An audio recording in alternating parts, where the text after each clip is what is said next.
प्रधानमंत्री दातो श्री अनवर इब्राहिम, दोनों डेलीगेशंस के सदस्यगण, मीडिया के हमारे साथी, नमस्कार। प्रधानमंत्री बनने के बाद अनवर इब्राहिम जी का भारत का यह पहला दौरा है।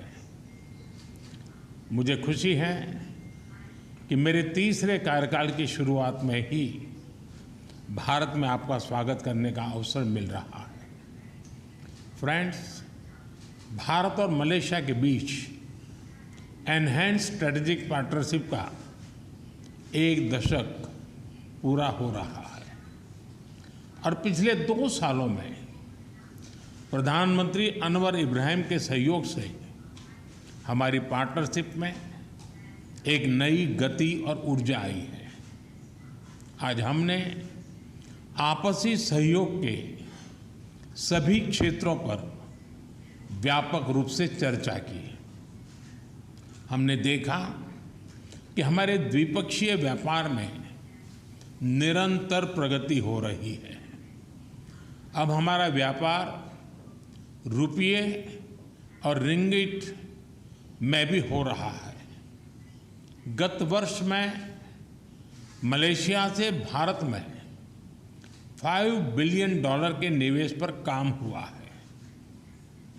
आज हमने निर्णय लिया है कि हमारी साझेदारी को कॉम्प्रिहेंसिव स्ट्रैटेजिक पार्टनरशिप के रूप में एलिवेट किया जाएगा।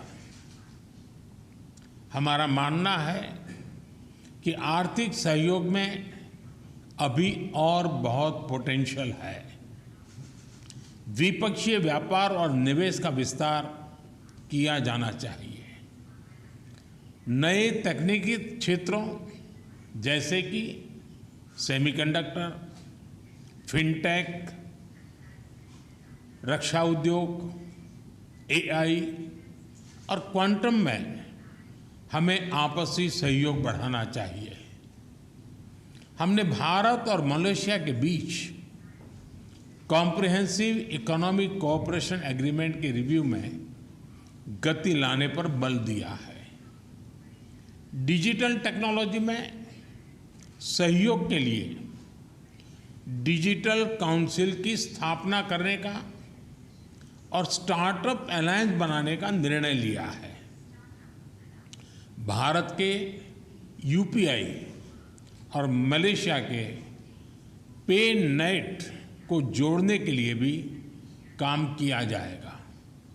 आज CEO फोरम की मीटिंग से नई संभावनाएं सामने आई हैं। हम दोनों ने रक्षा क्षेत्र में आपसी सहयोग की नई संभावनाओं पर भी बात की है। आतंकवाद और अतिवाद के खिलाफ लड़ाई में भी हम एकमत हैं। फ्रेंड्स, भारत और मलेशिया सदियों से एक दूसरे से जुड़े हैं। मलेशिया में रह रहे लगभग 3 मिलियन भारतीय प्रवासी हमारे बीच एक लिविंग ब्रिज है।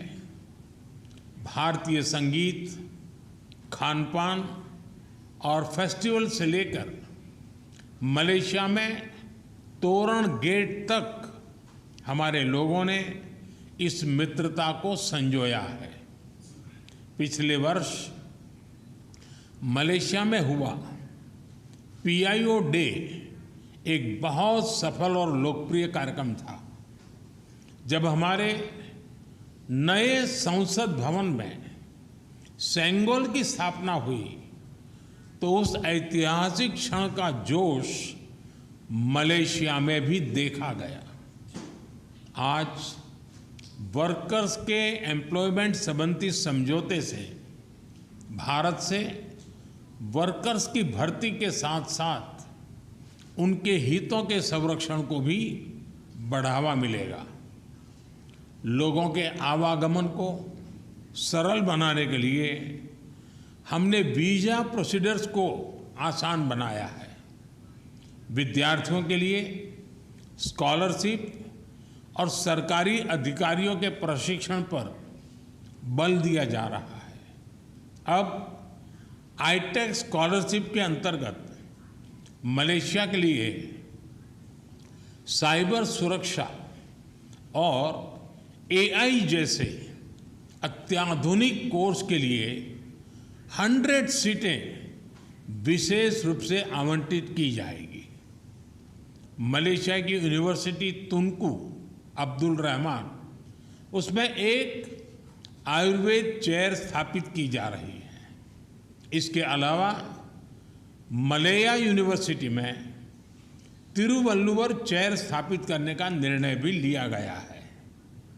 इन सभी विशेष कदमों पर सहयोग के लिए मैं प्रधानमंत्री अनवर का और उनकी टीम का हृदय से धन्यवाद करता हूं। फ्रेंड्स, आसियान और इंडो पैसिफिक क्षेत्र में मलेशिया भारत का अहम पार्टनर है। भारत आसियान सेंट्रलिटी को प्राथमिकता देता है। हम सहमत हैं कि भारत और आसियान के बीच एफटीए की समीक्षा को समयबद्ध तरीके से पूरा करना चाहिए। 2025 में मलेशिया की सफल आसियान अध्यक्षता के लिए भारत पूरा समर्थन देगा। हम अंतर्राष्ट्रीय कानूनों के अनुरूप फ्रीडम ऑफ नेविगेशन और ओवरफ्लाइट के लिए प्रतिबद्ध है और सभी विवादों के शांतिपूर्वक हल का पक्ष रखते हैं। एक्सेलेंसी, आपकी मित्रता और भारत के साथ संबंधों के प्रति आपकी प्रतिबद्धता के लिए हम आभारी हैं।